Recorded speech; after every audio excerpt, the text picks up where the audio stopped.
చదవబడిన దేవుని వాక్యమును గురించి మనం ఆలోచించినప్పుడు కీర్తనల గ్రంథము 55వ అధ్యాయము 17వ వచనములో దేవుని వాక్యములో ఈ విధముగా వ్రాయబడింది. దేవునికి ఎంతగానో హృదయానుసారుడుగా, ఎంతగానో చక్కని కీర్తనాకారుడుగా, సితారా వాయించటంలో చక్కటి నైపుణ్యము కలిగినటువంటి ఉన్నటువంటి దావీదు భక్తుడు ఈ విధముగా తన ప్రార్థనా జీవితాన్ని గురించి సాక్ష్యమిస్తూ ఉన్నారు. ఏమని చెప్తున్నాడంటే, సాయంకాలమున, ఉదయమున, మధ్యాహ్నమున నేను ధ్యానించుచు మొరపెట్టుకొందును, ఆయన నా ప్రార్థన ఆలకించును. దావీదు భక్తుని గురించి మనం ఆలోచించినప్పుడు ఒక చక్కని బిరుదు ఆయన కలిగి ఉన్నారు. ఏంటంటే, ఆయన ఒక మంచి మహారాజు అండి. అంత మాత్రమే కాదు, ఆయన ఒక మంచి గాయకుడండి. అంత మాత్రమే కాదు, ఆయన సితారా చాలా నైపుణ్యతగా ఆత్మతో లీనమై పాడే వస్తువు కానీ దానిని గానము చేసేవాడండి. దావీదు భక్తుడు దేవుని ఆత్మతో నింపబడి అభిషేకముతో ఆ సితారా వాయిస్తున్నప్పుడు దురాత్మలు సైతం పారిపోయేవేండి. అంత మాత్రమే కాదు, ఆయన నమ్మకమైన ఒక మంచి గొర్రెల కాపరండి. అంత మాత్రమే కాదు, అతడు దేవునికి హృదయానుసారుడు. ఇలా చెప్పుకుంటూ వెళ్ళిపోతే దావీదు భక్తుని జీవితంలో అనేకమైన ఆత్మీయ గుణగణాలు ఉన్నాయి. వాటన్నింటికంటే ప్రాముఖ్యమైనది ఏంటంటే, దావీదు భక్తుడు ఒక మంచి ప్రార్థనా పరుడు. దేవునికి స్తోత్రం, హల్లెలూయా. అయ్యా, నీ ప్రార్థనా జీవితాన్ని గురించి ఒకసారి మాతో తెలియపరచు అని అడిగితే, దావీదు భక్తుడు తన ప్రార్థనా జీవితాన్ని గురించి మాట్లాడుతున్నాడు. అయ్యా, సాయంత్రకాలమున, ఉదయమున, మధ్యాహ్నమున నేను ధ్యానించుచు నా దేవునికి నేను మొరపెట్టుకుంటున్నాను. నా దేవుడు నా ప్రార్థన మనవులను ఆలకిస్తున్నాడు. 3 అనుభవాలు, 3 ప్రార్థన ముమ్మారు అనుభవాలు. దేవునికి స్తోత్రం. ఈరోజు మనం వినబోతున్న అంశము ముమ్మారు ప్రార్థించుట. దేవునికి స్తోత్రం. ఎలా ప్రార్థించుట? ముమ్మారు ప్రార్థించుట. బైబిల్ గ్రంథములో ముమ్మారు అనగా 3 సార్లు ప్రార్థించడం ద్వారా మేలు పొందిన వారు ఎవరైనా ఉన్నారా?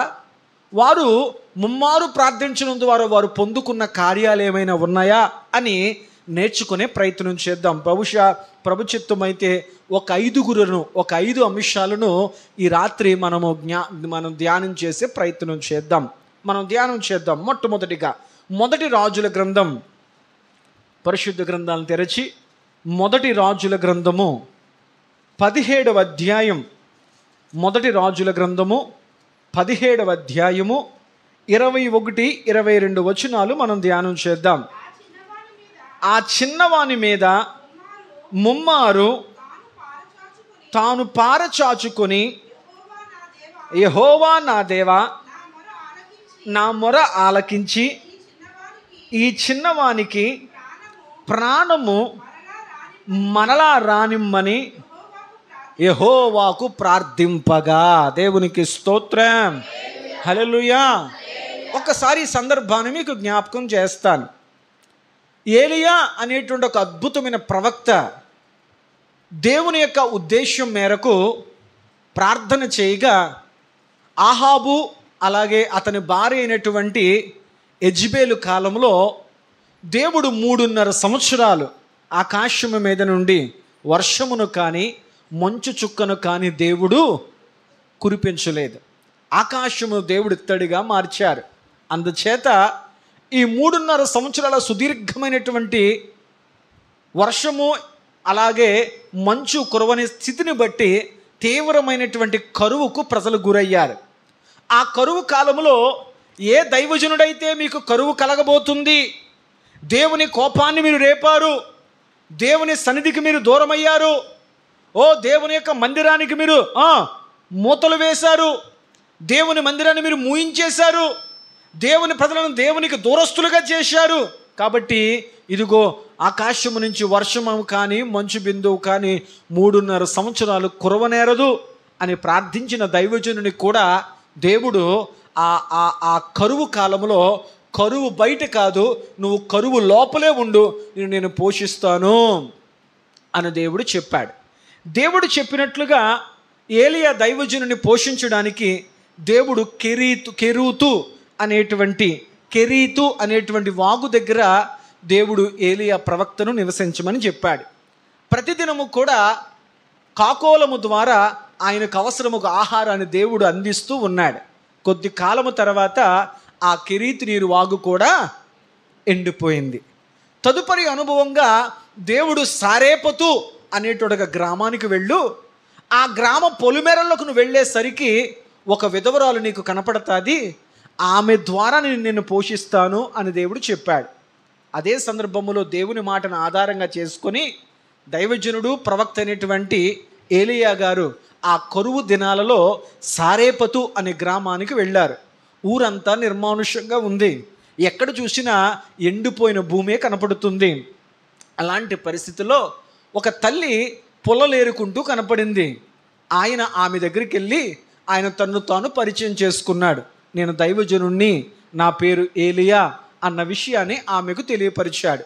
ఎప్పుడైతే దైవజనుడు అన్న ఆ విషయం ఆమెకు అర్థమైందో దైవజనుడిని చక్కగా నమస్కరించింది, ఆయనకు వందనాలు తెలియపరిచింది. వెంటనే ఆ దైవజనుడు అన్నాడు, అమ్మా నాకు త్రాగడానికి కొన్ని నీళ్ళు ఇవ్వా అని అడిగాడు. ఆమె దగ్గర నీళ్లు కొంచెమే ఉన్నప్పటికీ కూడా దైవజనుడిని సత్కరించాలి అన్న సదుద్దేశముతో దైవజనుడికి త్రాగడానికి నీళ్ళు ఇచ్చింది. అప్పుడు ఆయన అన్నాడు, నాకు తినడానికి ఏదైనా ఆహారం ఉంటే పెట్టు అన్నాడు. అప్పుడు ఆ తల్లి చెప్పింది, అయ్యా మా ఊరంతటిలో కూడా, ఈ ప్రాంతం అంతటిలో కూడా కరువు విపరీతముగా తాండవిస్తూ ఉంది, ఎవరికి తినడానికి ఆహారము లేదు. అలాగని చెప్పి మా గృహంలో కూడా సరైన ఆహారం లేదు. అయితే నాకొక కుమారుడు ఉన్నాడు, నేను విధవరాలిని, నాకొక కుమారుడు ఉన్నాడు. నా కుండలో కేవలము కొంచెము పిండి మాత్రమే, కొంచెము నూనె మాత్రమే ఉంది. నేను ఎందుకు ఇక్కడికి వచ్చాను తెలుసా? నేను నా బిడ్డ చనిపోయే లోపల ఈ పులలేరుకుని వెళ్ళి మంట వెలిగించి ఆ పిండితో నూనెతో ఒక రొట్టె చేసుకొని వాటిని తిని అయ్యా మా ఆకలి తీర్చుకుందాం, అదే మాకు చివరి భోజనం, చివరి ఆహారం అనుకుని ఇక్కడికి వచ్చాను. ఇది అది తప్ప మా దగ్గరికి ఏమీ కూడా లేవు. అయితే ఆ దైవజనుడు ఆ మాటలు విన్నాక కూడా అన్నాడు, అయితే ఆ కొంచెము పిండిలోనే నాకు ఒక అప్పాన్ని తీసుకొనిరా అన్నాడు. దైవజనుడి మాటకు ఆమె విధేయురాలయ్యింది. ఆమె తన ఇంటికి వెళ్ళి దైవజనుడికి మొదట రొట్టెను చేసి తీసుకువచ్చింది. ఇంటికి వెళ్ళిన తర్వాత ఆమె ఇంక ఏమైనా అందులో పిండి ఉందా అని చెయ్యి పడితే ఆమెకి చేతికి ఇంకా పిండి దొరికింది, దానితో రొట్టె వేసుకుంది. దైవజనుని ఇంటికి తీసుకువెళ్ళింది. బైబిల్ చెప్తున్న మాట ఏమిటయ్యా అంటే, ఆ కరువు కాలము తీరేంత వరకు దేవుడు ఆ విధవరాలిని, ఆమె కుమారుణ్ణి, దైవజనుని కూడా దేవుడు ఆ కొంచెము పిండితో పోషించాడు. దేవునికి స్తోత్రం, హల్లెలూయా. మన జీవితాల్లో కొంచెములో నమ్మకంగా ఉంటే దేవుడు మనకు సర్వ సమృద్ధిని ప్రభు మనకు అనుగ్రహించునుగాక. అయితే ఆ విధవరాలు దైవజనుని తన ఇంట్లో చేర్చుకుంది. ఆయనకు తన ఇంటి పైన ఒక గదిని నివాసంగా ఇచ్చింది. ఇలా రోజులు గడుస్తూ ఉండగా ఒకానొక దినాన ఆ తల్లి యొక్క కుమారుడు అనారోగ్య కారణం చేత అతడు కాయిల పడి మరణించాడు. ఆ బిడ్డ మరణించిన తర్వాత ఆ విషయము దైవజనుడికి ఆ తల్లి తెలియపరిచింది. వెంటనే చనిపోయిన ఆ బిడ్డ మృతదేహాన్ని దైవజనుడు తాను ఉండేటువంటి ఆ మేడగదిలోకి తీసుకెళ్ళి ఆ మంచం మీద ఆ బిడ్డను పడుకోబెట్టి ఆ బిడ్డ మీద మనం చూడగలిగితే 21వ వచనములో ఆ చిన్నవాని మీద ముమ్మారు ఆయన పారచాపుకొని, ముమ్మారు 3 సార్లు పారచాపుకొని, యెహోవా నా దేవా నా మొర ఆలకించి ఈ చిన్నవానికి ప్రాణం మరలా రప్పింపమని యెహోవాకు ప్రార్థింపగా యెహోవా ఏలియా చేసిన ప్రార్థన ఆలకించి ఆ చిన్నవానికి ప్రార్థనము మరలా రప్పించినప్పుడు వాడు బ్రతికేను. దేవునికి స్తోత్రం. ఏలియా దైవజనుడు చల్లబడిపోయినటువంటి ఆ బిడ్డ దేహం మీద ఆయన ముమ్మారు పడుకొని ప్రార్థించాడంట. దేవునికి స్తోత్రం, హల్లెలూయా. ఆ బిడ్డ మీద ఆయన పడుకున్నాడు. 3 సార్లు పడుకుని ఆయన 3 సార్లు ప్రార్థిస్తూనే ఉన్నాడు. ప్రభా, నన్ను ఈ విధవరాలు కష్టకాలంలో నీ దాసునిగా గుర్తించి నన్ను చేర్చుకుందే, నాకు చక్కని ఆహారాన్ని పెట్టి నన్ను పోషించిందే, ఈ తల్లికి కష్టము తగునా అని చెప్పి ఆ బిడ్డ శరీరం మీద చల్లబడిపోయిన ఆ దేహం మీద దైవజనుడు ముమ్మారు పడుకున్నప్పుడు ఆయన ఒంటిలో ఉన్న అభిషేకము, ఆయన ఒంటిలో ఉన్న వేడి, అతడు చేస్తున్న ప్రార్థన ఆ బిడ్డలోకి జీవాన్ని ఇచ్చింది. ఆ బిడ్డ దేవుడు ఆయన దైవజనుడి ప్రార్థన విని ముమ్మారు ఆ బిడ్డ మీద పారజాపుకుని చేసిన ప్రార్థన ద్వారా దేవుడు చనిపోయిన బిడ్డకు జీవాన్ని, ప్రాణాన్ని ఇచ్చాడు. దేవునికి స్తోత్రం. మొదటి అనుభవం, ఏలియా దైవజనుడు ముమ్మారు ఆ బిడ్డ మీద పారజాపుకుని పడుకొని ప్రార్థించినప్పుడు ముమ్మారు చేసిన ప్రార్థన విన్న దేవుడు చనిపోయిన బిడ్డకు చెప్పండి ప్రాణాన్ని ఇచ్చాడు. దేవునికి స్తోత్రం. రెండవ అనుభవాన్ని మీకు జ్ఞాపకం చేస్తున్నాను. దానియేలు గ్రంథము 6వ అధ్యాయము 10వ వచనం. దానియేలు గ్రంథము 6వ అధ్యాయము 10వ వచనం. ఇక్కడ మనం చూడగలిగితే మరొక సందర్భాన్ని మనం చూడగలుగుతాం. ఇట్టి శాసనము సంతకము చేయబడినదని దానియేలు తెలుసుకునినను అతడు తన ఇంటికి వెళ్ళి యథాప్రకారముగా అనుదినము ముమ్మారు మోకాళ్ళుని తన ఇంటి పైకిటికి తలుపులు యెరూషలేము తట్టు తెరవబడి ఉండగా తన దేవునికి ప్రార్థన చేయుచు వచ్చాను. దేవునికి స్తోత్రం చెప్పండి. రెండవ అనుభవం బైబిల్ గ్రంథంలో మనం చూడగలిగితే దానియేలు అనేటి ఒక యవనస్తుడు బబులోను దేశానికి బానిసగా కొనుపోబడ్డాడు. దేవుడు ఆయన ప్రార్థనా జీవితాన్ని చూసి, అతని నమ్మకత్వాన్ని చూసి దేవుడు దానియేలుకు చక్కటి జ్ఞానాన్ని ఇచ్చాడు, చక్కటి నైపుణ్యాన్ని ఇచ్చాడు, చక్కటి ఉన్నత స్థితిని దానియేలుకు దేవుడు కలగజేస్తూ వచ్చాడు.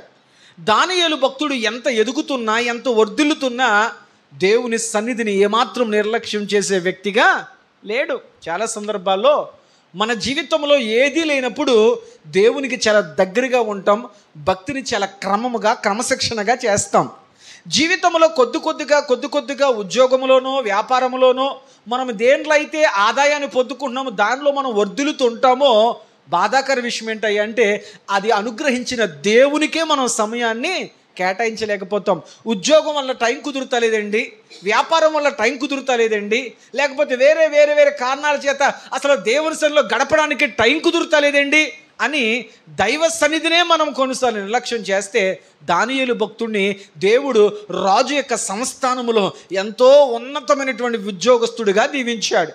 దానియేలు ఎంతగా దీవించబడుతున్నా, ఎంతగా ఆ ఉద్యోగంలో అభివృద్ధి చెందుతున్న దానియేలు మాత్రం అంతగా తాను వర్ధిల్లడానికి మూలమేంటి అంటే అతని ప్రార్థనా జీవితం, దేవునితో అతనుకున్నటువంటి సహవాసం.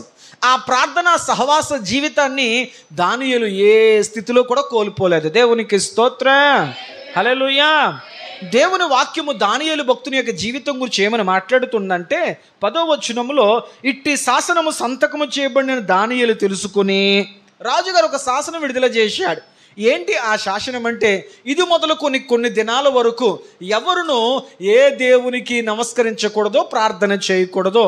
ఒకవేళ నమస్కరించాలి, ప్రార్థించాలి అంటే అది కేవలం మహారాజును మాత్రమే దేవునిగా ప్రార్థించుకోవాలి. ఇక ఏ దేవునికి ప్రార్థన చేయకూడదు. అలా ఎవరైనా ప్రార్థించినట్లయితే తెలిస్తే ఆ వెంటనే వారిని తీసుకెళ్లి సింహాల బోన్లో వేస్తాం.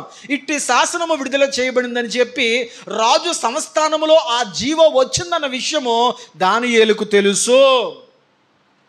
ఆజ్ఞ గురించి తెలుసు, ఆ శాసనం కోసం తెలుసు, ఆ జీవో వచ్చిందన్న విషయం తెలుసు. ఏమాత్రము కూడా ప్రాణభయం కలిగలేదు. తన భక్తి యొక్క క్రమాన్ని వదిలిపెట్టలేదు. చాలా సందర్భాల్లో ఏవైనా కొన్ని పరిస్థితులు వచ్చినప్పుడు మనం ప్రార్థన చేసుకున్నట్లుగా ఎవరికి తెలియకూడదు, మనం క్రైస్తవులము అని ఎవరికి తెలియకూడదు. అలా తెలిస్తే మనకు వచ్చి ఏవేవేవో కోల్పోతామని చెప్పి కొంతమంది రహస్య క్రైస్తవులుగా ఉండడానికి ఇష్టపడతారు. భక్తి చేయడం ముఖ్యం, కానీ నలుగురిలో ఒప్పుకోపోయిన ఏమవదలే అని చెప్పి తమ దేవుణ్ణి నమ్ముకున్న వారిగా, క్రీస్తును కలిగిన వారిగా, రక్షణ పొందిన వారిగా తమ సాక్ష్యాన్ని బయట చెప్పడానికి అనేకులు ఇష్టపడక తమ భక్తిని, తమ రక్షణ కూడా కాపాడుకుంటారు, కప్పుకుంటారు. ఎందుకంటే తమకొచ్చి ఏవేవో కోల్పోతామని చెప్పి.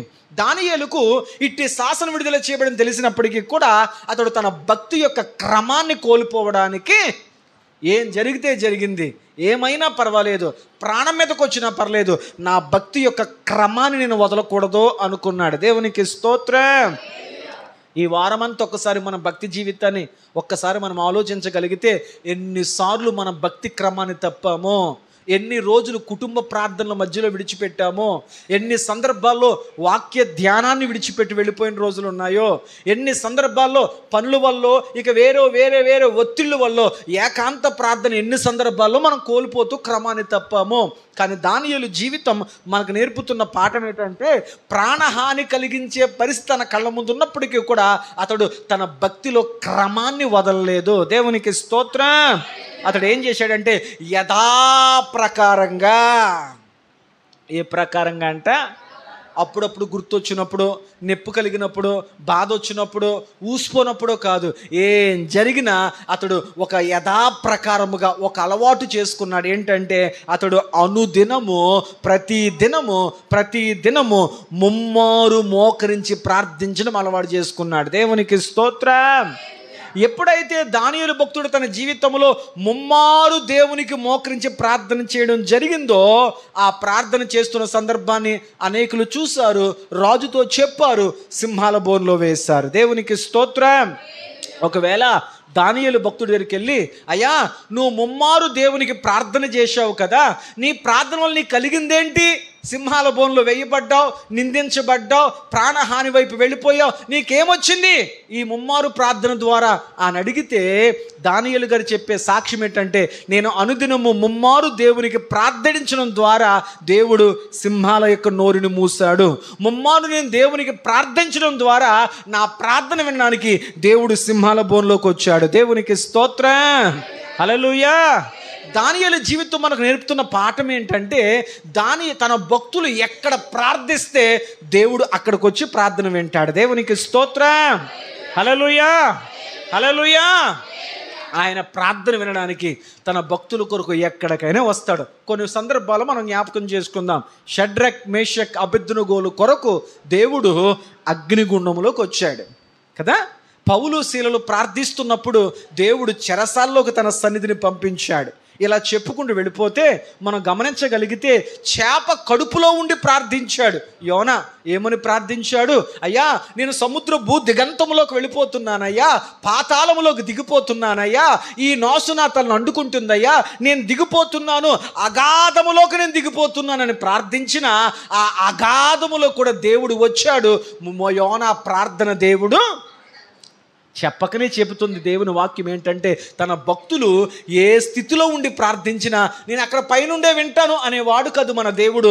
మన ప్రార్థన వినడానికి మనం ఏ స్థితిలో ఉన్నామో ఆ స్థితిలోకి దేవుడు దిగుతాడు. దేవునికి స్తోత్రం. హల్లెలూయా. కన్నీళ్లలోకి దిగి వస్తాడు, వేదనలోకి దిగి వస్తాడు, ఒంటరితనంలోకి తీసుకొస్తాడు, నిస్సహాయతలోకి దిగి వస్తాడు. నువ్వు ఏ స్థితిలో ఉన్నా ఆ స్థితిలోకి దేవుడు దిగి నిన్ను అర్థం చేసుకుంటాడు, ఆ స్థితి నుంచి నిన్ను విడిపిస్తాడు. దానియేలు చెప్పిన సాక్ష్యం ఏంటంటే, నేను ముమ్మారు ప్రార్థించడం ద్వారా సింహాలు నన్ను చూసి మౌనమైపోయాయి. కారణం ఏంటి తెలుసా? నా దేవుడు నాతో పాటు సింహాల బోన్లోకి దిగొచ్చాడు. దేవునికి స్తోత్రం. తత్ఫలితంగా నేను ప్రాణాలతో సజీవుడిగా నేను బయటికి రాగలిగాను. ఎప్పుడైతే నేను క్షేమంగా బయటకు వచ్చానో నా గౌరవం పెరిగింది, నా విలువ పెరిగింది, నా స్థానం పెరిగింది. దేవునికి స్తోత్రం చెప్పండి. హల్లెలూయా. దేవుడు కొన్ని అనుభవాల్లోకి ఎందుకు దింపుతాడు తెలుసా? దేవా ఈ శ్రమల్లోకి, ఈ కష్టాల్లోకి, ఈ నిందల్లోకి, ఈ అనారోగ్యాల్లోకి, ఈ వేదన పరిస్థితుల్లోకి నేను ఎందుకు దింపావు? బైబిల్ చెప్తుంది, నువ్వు ఏ స్థితిలోకి దిగినా దేవుడు నీతో కూడా అక్కడ ఉంటాడు.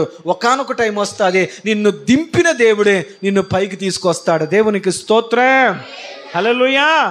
దేవుడు బయటికి తీసుకొస్తాడు. శ్రమల్లో నుంచి, ఇరుకుల్లో నుంచి, అప్పుల్లో నుంచి, నువ్వు ఎదుర్కొంటున్న ప్రతి కన్నీటి పరిస్థితుల నుంచి దేవుడు నిన్ను బయటికి తీసుకొస్తాడు. బయటకు వచ్చిన తర్వాత నీ స్థితి పెరుగుతుంది, నీ స్థాయి పెరుగుతుంది, నీ గౌరవం పెరుగుతుంది.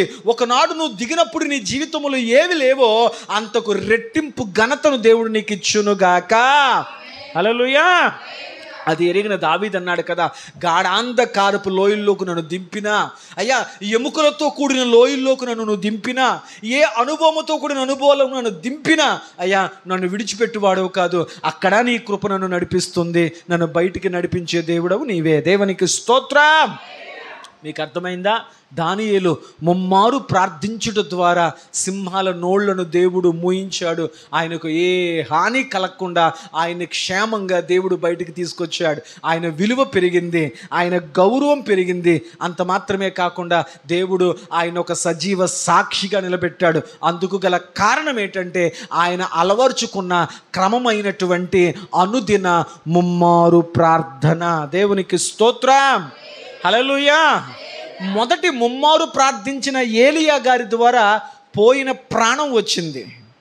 రెండవది ముమ్మారు ప్రార్థించినటువంటి దానియేలు గారికి ప్రాణం పోకుండా కాపాడబడింది.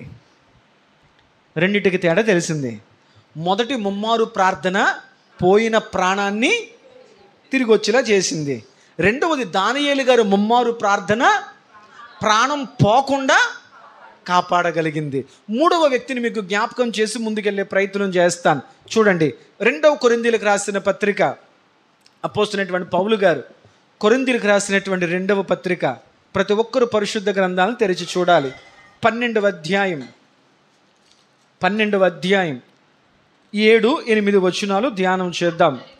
నాకు కలిగిన ప్రత్యక్షతలు బహు విశేషముగా ఉన్నందున నేను అత్యధికముగా హెచ్చింపబోగుండు నిమిత్తము నా శరీరములో ఒక ముళ్ళు, నేను అత్యధికముగా హెచ్చిపోకుండు నిమిత్తము నన్ను నలగగొట్టుటకు సాతాను యొక్క దూతగా ఉంచబడెను. అది నా యొద్ద నుండి తొలగిపోవలనని దాని విషయమై ముమ్మారు ప్రభువుని వేడుకుంటుని. దేవునికి స్తోత్రం. బైబిల్ పాడు చేసుకోకుండా జాగ్రత్తగా అండర్లైన్ చేసుకొని రాసుకోండి. బైబిల్ గ్రంథంలో పూర్వము హింసకుడు, దూషకుడు, హానికరుడు అయినటువంటి సౌలును దమస్కు పొలిమేరలో దేవుని స్వరము, దేవుని వెలుగు దర్శించిన తరువాత అతడు తన వంకరి మార్గాలను విడిచిపెట్టి అతడు తిన్ననిది అనే మార్గములోకి అతడు ప్రవేశించాడు. అతని కళ్ళకున్నటువంటి పొరలు ఊడిపోయాయి. అంత మాత్రమే కాదు, అతడు నిజంగా మారు మనసు పొందాడు, రక్షింపబడ్డాడు, మారాడు అనడానికి సూచన దేవుడే సాక్ష్యం ఇచ్చాడు. అననీయ అనే ఒక శిష్యునికి అతడు మారాడయ్యా, అందుకు గల సూచన వెళ్ళు, అతడు ప్రార్థిస్తూనే ఉన్నాడు. దేవుని ఆత్మ ఒక వ్యక్తి కొంటే వస్తే దేవుని ఆత్మ ఒక వ్యక్తిని ప్రేరేపించేది ఏంటి అంటే నువ్వు ప్రార్థించు, దేవునితో సహవాసం చేయి.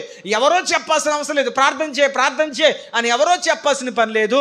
దేవుని ఆత్మ నిన్ను ప్రేరేపిస్తుంటుంది దేవునితో ప్రార్థనలో సహవాసాన్ని గడపమని.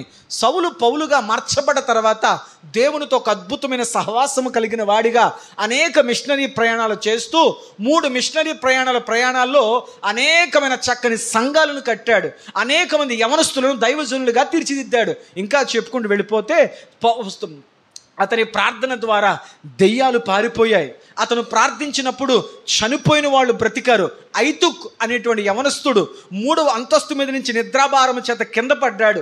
పౌలు అతని కొరకు ప్రార్థించినప్పుడు ఐతుక్ అనే యవనస్తుడు చచ్చిపోయిన వాడు బ్రతికాడు.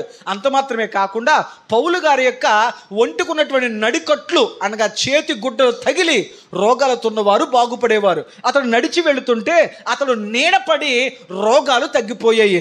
అంతటి అభిషేకము, అంతటి శక్తి కలిగినటువంటి దైవజనుడు ఎవరయ్యా అంటే పౌలు గారు.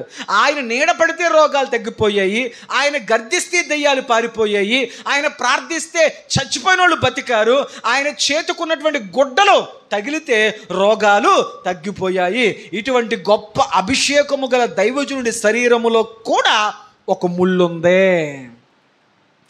భక్తుల దేహాల్లో కూడా దేవుడు ముళ్ళు పెట్టాడు. అభిషేకము కలిగిన భక్తుల దేహాల్లో కూడా దేవుడు ఏలియా గారి కంటే అధికమైన అభిషేకము కలిగిన వాడు ఎవరు? ఆయన శిష్యుడైనటువంటి ఎలీషా గారు అన్నాడు కదా, అయ్యా నీకంటే అధికమైన అభిషేకం నాకు దయచేవా అని తన యొక్క దైవజనుడి ద్వారా, తన యొక్క గురువు ద్వారా చక్కని అభిషేకాన్ని పొందుకున్నవాడు ఎవరయ్యా అంటే బైబిల్ గ్రంథంలో మనందరికీ తెలుసు, ఎలీషా అనే దైవజనుడు. మనందరం ఆ విషయాన్ని గమనించగలిగాం. మరి అంత గొప్ప అభిషేకము గల దైవజనుడు ఎలా మరణించారో తెలుసా? ఆయన జబ్బు పడ్డారు, అనారోగ్య పాలయ్యారు. కాయలపడి ఆయన మరణించారు. అంటే ఎంత గొప్ప అభిషేకం కలిగిన వ్యక్తికైనా దేవుడు కొన్ని సందర్భాల్లో కొన్ని ముళ్ళులను దేవుడు పరీక్షగా పెడతారు. భక్తులకి కష్టాలు రావండి, ఆత్మీయులకు కష్టాలు రావండి అని బైబిల్లో ఎక్కడా చెప్పలేదు. బైబిల్ అంటుంది, శోధింపబడిన మీదట మనం ఇంకా ఆత్మీయ జీవితంలో సువర్ణంగా మార్చబడతాం. అయితే ఈ పౌలు భక్తుని దేహంలో కూడా చూడండి, మనం చూడగలిగితే, నేను అత్యధికముగా హెచ్చింపబడకపోకుండా నిమిత్తము నా శరీరములో ఒక ముళ్ళు నేను అత్యధికముగా హెచ్చింపపోవుండు. ఈ మాట 2 సార్లు చెప్పాడు ఆయన. నేను గొప్పవాడిగా అనుకుంటానేమో, ఇదంతా నా జ్ఞానమే, నా తెలివే, నా శక్తే, నా సామర్థ్యమే, చేస్తున్న ఈ పరిచర్యలన్నీ కూడా నావే అని చెప్పి దేవుడు నాకు కలిగిన ప్రత్యక్షతలు బహు విశేషముగా ఉన్నాయి. అనేక ప్రత్యక్షతలు. ఒక దైవజనుడిగా, ఒక సువార్తికునిగా, ఒక స్వస్థత వరము కలిగిన వానిగా, దేవునితో చక్కని సహవాసము కలిగిన వ్యక్తిగా అనేకమైన ప్రత్యక్షతలు నాకున్నాయి. ఈ ప్రత్యక్షతల వల్ల నేను అధికముగా నేను గొప్పవాడిని, నేను నేను నేను అని ఎక్కడ నాలో గర్వం వస్తుందో, ఎక్కడ నేను అధికంగా నేను గొప్ప చేసుకుంటాను అని దేవుడు నేను అధికముగా హెచ్చింపబడకుండా నిమిత్తము నా శరీరములో ఒక ముళ్ళు పెట్టాడు. ఆ ముళ్ళు నాకు గుచ్చుకున్నప్పుడల్లా నాకేమనిపిస్తుంది తెలుసా? ఎంత అభిషేకం ఉన్నా, ఎంత ప్రార్థించినా, ఎంతోమంది స్వస్థత నా ద్వారా పొందుకున్నా, నేను ఒక సామాన్యుణ్ణే, నేను ఒక బలహీనుణ్ణే, నాకు దేవుని సహాయము నాకు కావాలి. నేను నిమిత్త మాత్రున్నే, నాకు ప్రార్థన కావాలి, నాకు ప్రార్థన సహాయం కావాలి. అందుకే తన పత్రికలో అనేక సందర్భాల్లో అపోస్తలుడైనటువంటి పౌలు చివరికి వచ్చిన తర్వాత, అయ్యా నా కొరకు ప్రార్థించండి, నా కొరకు ప్రార్థించండి, సంఘములారా నా కొరకు ప్రార్థించండి, ప్రార్థించండి అని తన సంఘ బిడ్డల యొక్క ఆత్మీయుల యొక్క ప్రార్థన సహకారాన్ని కోరుకున్నాడు. ఎవరో నాకు ప్రార్థించడం ఏంటి, నేను ప్రార్థన చేస్తే బోళ్ళని జరిగిపోయాయి అనలేదు. అయ్యా ఎన్ని కార్యాలు జరిగినా నాకు ప్రార్థన అవసరమే. పేతురు భక్తుడు ప్రార్థించినప్పుడు తను చనిపోయినటువంటి తల్లి తబిత దోర్కా లెగిసి బ్రతికింది. పేతురు భక్తుడు నీడ పడితే చచ్చిన వాళ్ళు బ్రతికారు. పేతురు భక్తుడు ప్రార్థిస్తే ఎన్నో అద్భుత కార్యాలు దేవుడు చేశాడు. కానీ అలాంటి పేతురు భక్తుడు చెరసాల్లో ఉంటే ఆయన కొరకు సంఘం ప్రార్థన. కాబట్టి ఎంతటి గొప్ప వ్యక్తికైనా ఒకరి కొరకు మరొకరు ప్రార్థించవలసిన అవసరము ఉంది. దేవునికి స్తోత్రం. అటువంటి పౌలు భక్తుడు శరీరములో దేవుడు ఒక ముళ్ళును పెట్టాడంట. కొంతమంది బైబిల్ పండితులు అతను తీవ్రమైన కడుపు నొప్పితో బాధపడేవాడు అని చెప్పేవారు. అంటే ఆయన శరీరంలో శారీరకమైనటువంటి ఒక ముళ్ళు ఉన్నప్పటికీ ఆ ముళ్ళుతో అతడు బాధపడుతూ ఆ బాధతో ఎదుటి వారికి ప్రార్థిస్తే వాళ్లకు స్వస్థతలు జరిగాయి. కానీ ఈయన నొప్పి మాత్రం ఈయన భరిస్తూనే ఉండేవాడు. అప్పుడు అన్నాడంట, ప్రభా ఈ ముళ్ళు నేను తట్టుకోలేకపోతున్నానయ్యా, ఈ బాధ నేను భరించలేకపోతున్నానయ్యా, ఇది నాకు ఎలా ఉందో తెలుసా అంటున్నాడు. నన్ను నలగగొట్టుటకు సాతాను యొక్క దూతగా ఉంచబడింది. ఎక్కడ ఉంచబడింది? అభిషేకించబడిన దైవజనుడు దేహములో సాతాను దూతగా ఒక ముళ్ళు పెట్టాడంటే దేవుడు. ఆ ముళ్ళు గుర్తు చేస్తుందంట, లేదయ్యా ఆయన సహాయము లేందే, ఆయన కృపలేందే నువ్వు సామాన్యుడివే, నీ వల్ల అయ్యేది ఏది కూడా లేదు. ఆ ముళ్ళు కొరకు ఆ ముళ్ళు తన యొద్ద నుంచి తీసివేయమని చెప్పి మనం గమనించగలిగితే చూడండి, అక్కడ చెప్తున్నాడు చూడండి, అది నా యొద్ద నుండి తొలగిపోవాలనని దాని విషయమై ముమ్మారు ప్రభుని వేడుకుంటుని, దేవా ఈ ముళ్ళు తీసే, ఈ బాధ తీసే, ఇది సాతాను దూతగా అనుక్షణం నన్ను గుచ్చుతుంది, నేను తీవ్రమైన బాధకు వేదనకు గురవుతున్నాను, ఈ ముళ్ళు తీసే అని ముమ్మారు ప్రార్థన చేశాడంట. ఎంతోమంది కొరకు ప్రార్థించినప్పుడు అద్భుతాలు జరిగాయి. కానీ పౌలు భక్తుడు తన కొరకు తాను ప్రార్థించినప్పుడు దేవుడు అతని ముళ్ళును అతనికి తీయలేదు. ఏమన్నాడో తెలుసా? దేవుడు ఆ ముళ్ళును తీస్తానని కానీ ఆ ముళ్ళును తీనని కానీ దేవుడు చెప్పలేదు. అతడు ముమ్మారు ప్రార్థించిన తరువాత దేవుడు ఏం చెప్పాడంటే 9వ వచనంలో, అందుకు నా కృప నీకు చాలు. దేవునికి స్తోత్రం చెప్పండి. హల్లెలూయా. బలహీనత యందు నా శక్తి పరిపూర్ణమగుచున్నది అని ఆయన నాతో. పౌలు భక్తుడా, ముమ్మారు ప్రార్థించావు కదా, నొప్పి భరించలేక, ముళ్ళు పెడుతున్న ఆ బాధ భరించలేక ముమ్మారు ప్రార్థించావు కదా, నీకేమొచ్చింది? పౌలు చెప్తున్నాడు, నా ముమ్మారు ప్రార్థన దేవుని కృపను నాకు ఇచ్చింది. దేవునికి స్తోత్రం. స్వస్థతను కాదు, ఏది ఇచ్చిందంట? పౌలా, కలవరపడొద్దు, నా కృప నీతో ఉంది. My grace is sufficient for you. ఏ స్థితిలోనైనా నా కృప నీతో ఉంటుంది. ముళ్ళును చూడొద్దు, ఆ ముళ్ళు పెట్టే బాధను చూడొద్దు, నా కృప నీతో ఉందని ధైర్యంగా ఉండు. దేవునికి స్తోత్రం. బైబిల్ గ్రంథం మీరు మొత్తం చదివితే, పౌలు భక్తుడు రాసినటువంటి పత్రికలు మొత్తం చదివితే, అది మొదలుకొని ఆ ముళ్ళు గురించి ఇంకా ఎప్పుడు ప్రార్థన చేయలేదు. ఎప్పుడు బాధ వస్తున్నా పౌలుకి ఆ ముళ్ళు కలిగించే నొప్పి కంటే దేవుడు చెప్పిన మాట గుర్తొచ్చేదంట. ఏంటంటే, ఎంతటి బాధలోనైనా, ఎంతటి నొప్పిలోనైనా ఇదిగో దేవుడు కృప నాతో ఉందే. దేవునికి స్తోత్రం. పౌలు గారు ముమ్మారు ప్రార్థించుట ద్వారా దేవుని కృపను పొందుకున్నాడు. దేవుని యొక్క బైబిల్ అంటుంది, నీ కృప జీవము కంటే ఉత్తమం ప్రభువా. దేన్ని పొందుకున్నాడంట? ఆ కృప విలువ అర్థమైన వ్యక్తులకు అర్థమవుద్ది ఆ కృప జీవం ఎంత గొప్పదో. నెంబర్ 1, ముమ్మారు ప్రార్థించడం ద్వారా దైవజనటువంటి ఏలియా గారు పోయిన పసిబిడ్డ, ఆ బిడ్డ యొక్క ప్రాణాన్ని కాపాడగలిగాడు. నెంబర్ 2, దానియేలు ముమ్మారు ప్రార్థించే క్రమమైన భక్తిని కలిగి ఉండడం ద్వారా అతని ప్రాణము పోకుండా దేవుడు కాపాడాడు అతని ప్రార్థనను బట్టి.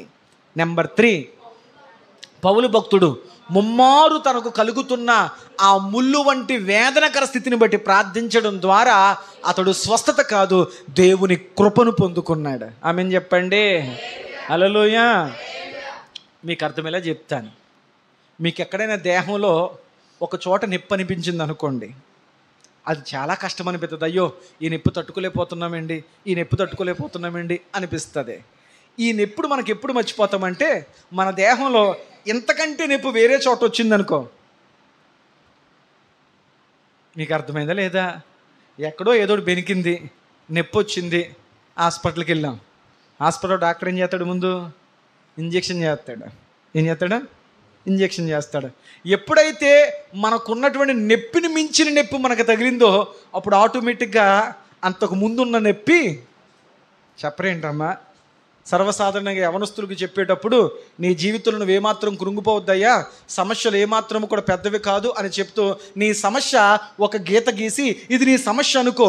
ఎప్పుడు ఈ సమస్య నీకు చిన్నగా కనపడద్దంటే దాని పక్కన మరొక పెద్ద గీత గీసి ఇప్పుడు చెప్పు, ఇది పెద్ద సమస్య, ఇది పెద్ద సమస్య. ప్రజెంట్ అందరం అనుకుంటాం మా సమస్యలే మాకు ఎక్కువ అనుకుంటాం, కానీ కొంతమంది వచ్చి మనకంటే పెద్ద సమస్యలు చెప్తారు. అమ్మ, నా సమస్యతో పోల్చుకుంటే నీ సమస్య ఎంతమ్మా, అంతకంటే పెద్ద కష్టం నేను పడుతున్నాను అనిపించినప్పుడు వారి కష్టంతో మన కష్టం పోల్చుకుంటే ఆ కష్టం చాలా చాలా చిన్నదిగా అనిపిస్తుంది. దేవునికి స్తోత్రం. పౌలు భక్తుడికి తాను గుచ్చబడుతున్న ఆ ముళ్ళు కంటే ఏది గొప్పదనిపించిందంటే దేవుని కృప గొప్పదనిపించింది. దేవునికి స్తోత్రం. ఎన్నో సందర్భాల్లో దేవుని కృప విలువ మనకు తెలియక, దేవుడు మనకు అనుగ్రహిస్తున్న ఆ రక్షణ, ఆ భద్రత, ఆ కాపుదల విలువ మనకు తెలియక మన కష్టాలే మనం గొప్పవి అనుకుంటాం. అందువల్ల ఆ కృప తక్కువ చేస్తున్నాం, మన కష్టాన్ని గొప్పగా ఫీల్ అవుతున్నాం.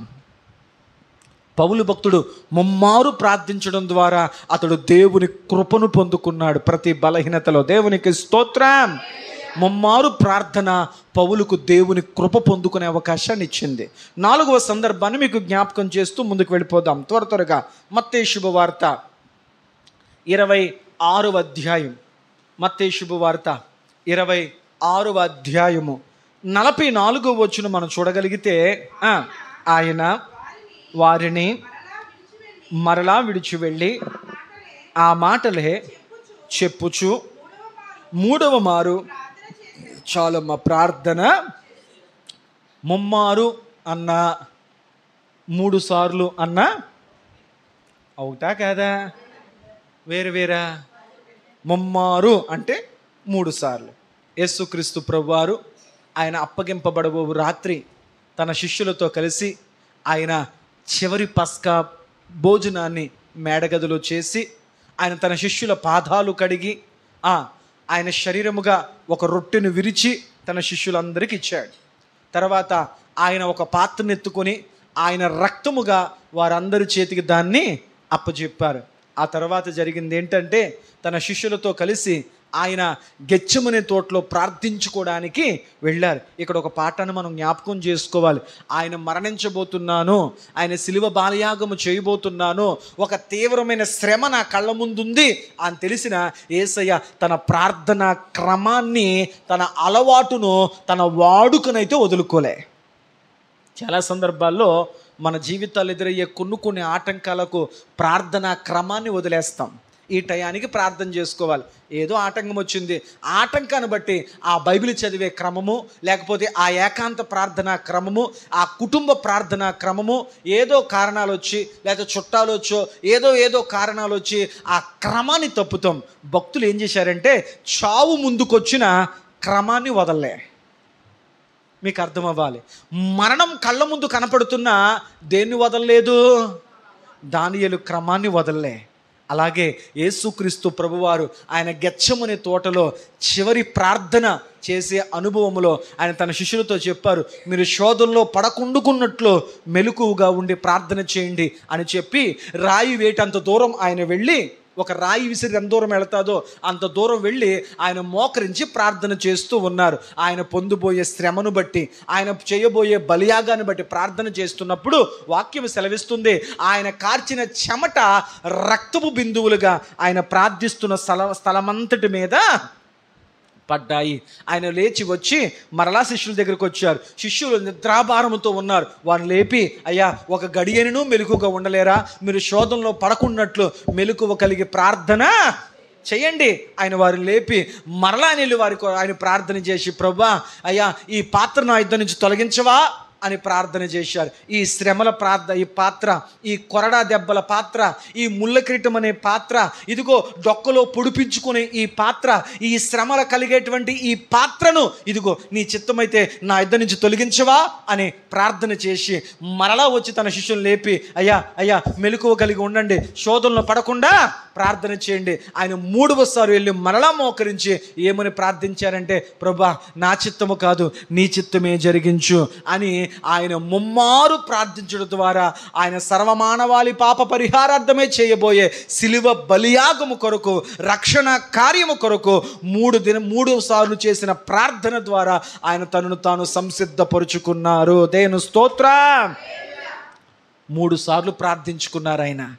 ఆ 3 ప్రార్థనల ఫలితం ఏంటంటే, ఆయన ఆ రాత్రంతా పొందబోయే శ్రమల కొరకు, ఆయన శిలువ బలియాగము కొరకు, తన తండ్రి చేయి విడిచేటువంటి ఆ వేదనకర స్థితిగతుల కొరకు ఆయన తనను తాను ప్రార్థన ద్వారా సిద్ధపరుచుకున్నారు. దేవునికి స్తోత్రం. హల్లెలూయా. ప్రార్థన, ముమ్మారు ప్రార్థన, యేసు ప్రభువుని ఆయన చేయబోయే బలియాగము కొరకు, ఆయన త్రాగబోయేటువంటి ఆ శ్రమల పాత్ర కొరకు ఆయనను తను తాను సిద్ధపరుచుకున్నారు ముమ్మారు ప్రార్థన చేయడం ద్వారా. దేవునికి స్తోత్రం. ఒకసారి జ్ఞాపకం చేసుకుందాం. నెంబర్ 1, ఏలియా గారు చేసిన ముమ్మారు ప్రార్థన పోయిన బిడ్డకు ప్రాణాన్ని ఇచ్చింది. దానియేలు గారు చేసిన ముమ్మారు ప్రార్థన ప్రాణము పోకుండా నిలబెట్టింది. 3వది, పౌలు గారు చేసిన ముమ్మారు ప్రార్థన ఆయన ముళ్ళును తీయకుండా దేవుని కృపను పొందుకునే స్థితినిచ్చింది. 4వదిగా ప్రభు అయిన యేసుక్రీస్తు ప్రభువారు చేసిన ముమ్మారు ప్రార్థన ఆయన శిలువ బలియాగము కొరకు ఆయన్ని సిద్ధపరిచింది. ప్రార్థన నీ భవిష్యత్తు కొరకు నేను సిద్ధపరుస్తుంది. ప్రార్థన నువ్వు ఎదురగోబోయే పరిస్థితుల కొరకు నిన్ను సిద్ధపరుస్తుంది. అందుకే కీర్తన గ్రంథములు అంటాడే, అట్టివాడు ఏ దుర్వార్తకు జడియడు. ప్రార్థించేవాడు దేనికి జడిసిపోడు. కొంతమందికి అయ్యో నా జీవితం ఏంటో, నా బతుకేంటో, నా భవిష్యత్తు ఏంటో, ఈరోజు బాగున్నాం కానీ రేపు ఎలా ఉంటామో, ఏ పక్క నుంచో చేతి మీద పడిపోద్దో, ఏ వార్త వినాలో, ఏమైపోద్దో అని కొంతమంది రేపటిని కూర్చున్న భయముతో, కలవరముతో, అభద్రతో బ్రతుకుతూ ఉంటారు. కానీ బైబిల్ అంటుంది, ప్రార్థన ఒక వ్యక్తిని అన్ని రీతులుగా సిద్ధపరుస్తుంది. దేవునికి స్తోత్రం. ప్రార్థించడం వల్ల నాకేంటి పాస్టర్ గారు అని అడిగితే, ప్రార్థన నిన్ను మానసికంగా ధైర్యపరుస్తుంది. నీ జీవితంలో రాబోతున్న ఏ పరిస్థితినైనా ధైర్యముగా ఎదుర్కొని ధైర్యముగా నిలబడాల స్థితిని ప్రార్థన నీకు మానసికంగా ఇస్తుంది. అందుకు ఉదాహరణ ప్రభు అయిన యేసుక్రీస్తు ప్రభువారు. ఆయన చేసిన ముమ్మారు ప్రార్థన ఆయన పొందబోయే శిలువ బలియాగము కొరకు ఆయనను సిద్ధపరిచింది. ఏ స్థితిలోనైనా నువ్వు ప్రార్థించు, ఆ ప్రార్థనే నువ్వు ఎదుర్కోబోయే ప్రతి అనుభవాల కొరకు నిన్ను సిద్ధపరుస్తుంది. ప్రార్థన చేయలేదా పారిపోవాలనిపిస్తుంది, ప్రార్థన చేయలేదా తప్పించుకోవాలనిపిస్తుంది, ప్రార్థన చేయలేదా పిరికితనం మీదకు వస్తుంది, ప్రార్థన చేయలేదా కలవరం మీదకు వస్తుంది. ప్రార్థన చేసావా ఏమైనా పర్లేదు దేవుడున్నాడు అని ఎదుర్కొనే ధైర్యం నీకు వస్తుంది. దేవునికి స్తోత్రం. అందుకే బైబిల్ అంటుంది, దేవుడు శక్తియు ప్రేమయు ఇంద్రియ నిగ్రహము గల ఆత్మనిచ్చాను, కానీ దేవుడు పిరికితనము గల ఆత్మనివ్వలేదు. దేవుని బిడ్డ పిరికోడు కాదు. ఎప్పుడు దేవుని బిడ్డ పిరికోడు అవుతాడో తెలుసా? ప్రార్థన చేయకపోతే. దానియేలు పిరికోడు కాదు, దానియేలు ధైర్యవంతుడు. బైబిల్ అంటుంది, నీతిమంతులు సింహము వలె ధైర్యంగా ఉంటారు. ఆ ధైర్యం ఎలా వచ్చిందయ్యా? ప్రార్థన ద్వారా. ఆమేన్ చెప్పండి. హల్లెలూయా. 5వ చివరి వ్యక్తిని మీకు జ్ఞాపకం చేస్తున్నాను. మన మూలవాక్యం 5వ చివరి వ్యక్తి భక్తుడైనటువంటి ప్రధాన కీర్తనాకారుడైనటువంటి దావీదు భక్తుడు. దేవునికి స్తోత్రం. మన మూలవాక్యాన్ని జ్ఞాపకం చేసుకుందాం. కీర్తన గ్రంథము 55వ అధ్యాయము 17వ వచనం మరొకసారి చదువుదాం. సాయంకాలమున ఉదయమున మధ్యాహ్నమున నేను ధ్యానించుచు దేవునికి మొర్రపెట్టుకొందును, ఆయన నా ప్రార్థన ఆలకించును. దేవునికి స్తోత్రం. దావీదు గారి ప్రార్థన అనుభవాలు ఏంటి? 3 అనుభవాలు. సాయంత్రమున, ఉదయమున, మధ్యాహ్నమున నేను నా తండ్రికి మొరపెట్టుకొందును, ఆయన నా మొరను ఆలకిస్తాడు. దేవునికి స్తోత్రం. దావీదు భక్తుడా, ఒక గొర్రెల కాపరివి సింహాసనం మీద ఎలా కూర్చున్నా అని అడిగితే దావీదు భక్తుడు చెప్తాడు, నా తలరాత మార్చగలిగింది ఏడు తెలుసా? దేవుడితో నాకున్న సహవాసము, నా ప్రార్థనా జీవితం. దేవుని స్తుతించడం ద్వారా, దేవునితో సహవాసం చేయడం ద్వారా, దేవునితో ప్రార్థనలు గడపడం వల్ల దేవుడు నా మరణాలు తప్పించాడు. అతడు నన్ను ప్రేమించుచున్నాడు కనుక అతన్ని నేను తప్పిస్తాను. నేను నీతో చెప్పిన మాట నెరవేర్చు వరకు నీ చేయి వదలను అన్న దేవుని మాటను బట్టి ఎన్నో మరణాలు వచ్చాయండి, ఎన్నో ఉపద్రవాలు వచ్చాయండి, ఎన్నోసార్లు చావు అంచు దాకా వెళ్ళిపోయానండి. ఎక్కడా దేవుడు చేయదలేదు. ఎందుకో తెలుసా? అనుదినము నేను సేవిస్తున్న దేవుడు నన్ను విడువక కాపాడుతున్నాడు. నాకు అర్థమైపోయింది, ఒక గొర్రెల కాపరి మహారాజు అయ్యాడంటే అందుకు గల మార్గము దేని ద్వారా ఏర్పడిందో తెలుసా? ప్రార్థన అతని బ్రతుకును మార్చింది, ప్రార్థన అతని విలువను మార్చింది, ప్రార్థన అతని గౌరవాన్ని మార్చింది.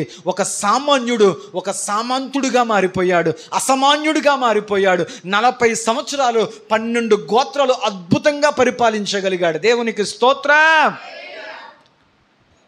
దావీదు వలె పరిపాలన చేయగలిగిన రాజు ఎవ్వరూ లేరు. 40 సంవత్సరాలు 12 గోత్రాలను కలిపి అద్భుతమైన పరిపాలన చేసే ఒక మహారాజుగా ఉన్నారు. అయ్యా, ఇంత గొప్ప పరిపాలన వెనకాల, ఇంత గొప్ప స్థితిగతులు వెనకాల కారణం ఏంటి? దావీదు భక్తుడు చెప్తున్నాడు, నాకే కష్టం వచ్చినాయండి, ఏ బాధ వచ్చినాయండి, అది ప్రార్థన ద్వారా పరిష్కారం చేసుకుంటానండి. అందరూ నా దగ్గరికి వచ్చి పరిష్కారం అడుగుతారు, నేను ప్రార్థన ద్వారా దేవుని దగ్గరికి వెళ్ళి పరిష్కారం అడుగుతాను. నా ప్రార్థన జీవితం 3 అనుభవం, 3 సార్లు అనుభవం. ఏంటయ్యా అంటే, నేను సాయంత్రమున, ఉదయమున, మధ్యాహ్నమున నేను ధ్యానించుచు దేవునికి మొరపెడుతున్నాను. అది నా ప్రార్థనా జీవితం. దేవుడు నా మొర విని, నా దేవుడు అన్ని సమయాలలో, అన్ని కాలాలలో నన్ను దేవుడు ఆశీర్వదిస్తూనే ఉన్నాడు. నేను చేసిన ముమ్మారు ప్రార్థన నా స్థితిని మార్చింది, దేవునితో నా సహవాసాన్ని బలపరిచింది. దేవునికి స్తోత్రం. దేవునికి హృదయానుసారుడుగా చేసింది. దేవునికి స్తోత్రం. 5 వ్యక్తులను చూసాం. నెంబర్ 1 ఏలియా గారు, పోయిన ప్రాణం వచ్చింది. నెంబర్ 2 దానియేలు గారు, ప్రాణము నిలబెట్టబడింది. నెంబర్ 3 పౌలు గారు దేవుని కృపను పొందుకున్నాడు. నెంబర్ 4 యేసుక్రీస్తు వారు అద్భుతమైన సజీవ యాగము కొరకు ఆయన సిద్ధపరచబడ్డారు. నెంబర్ 5 దావీదు గారు దేవుని హృదయానుసారుడిగా దేవునితో సహవాసాన్ని పొందుకున్నాడు. ఆయన స్థితిగతులు మార్చబడ్డాయి. మచ్చుకు ప్రియ స్నేహితులారా, ముమ్మారు ప్రార్థించడం ద్వారా బైబిల్ గ్రంథంలో ఎన్నో గొప్ప అద్భుతాలు పొందిన భక్తులు ఉన్నారు. ఈ రాత్రి నీవు కూడా ఒక మంచి తీర్మానం తీసుకొని దేవునితో ప్రతి పూట ఒక చక్కని సహవాసంను కలిగి ఉండగలిగితే దేవుడు నీ జీవితంలో కూడా లోకమే ఆశ్చర్యపడే గొప్ప కార్యాలు దేవుడు మీ జీవితాల్లో జరిగించునుగాక. ఆమేన్. తలలు వంచండి. చదవబడిన దేవుని వాక్యమును గురించి మనం ఆలోచించినప్పుడు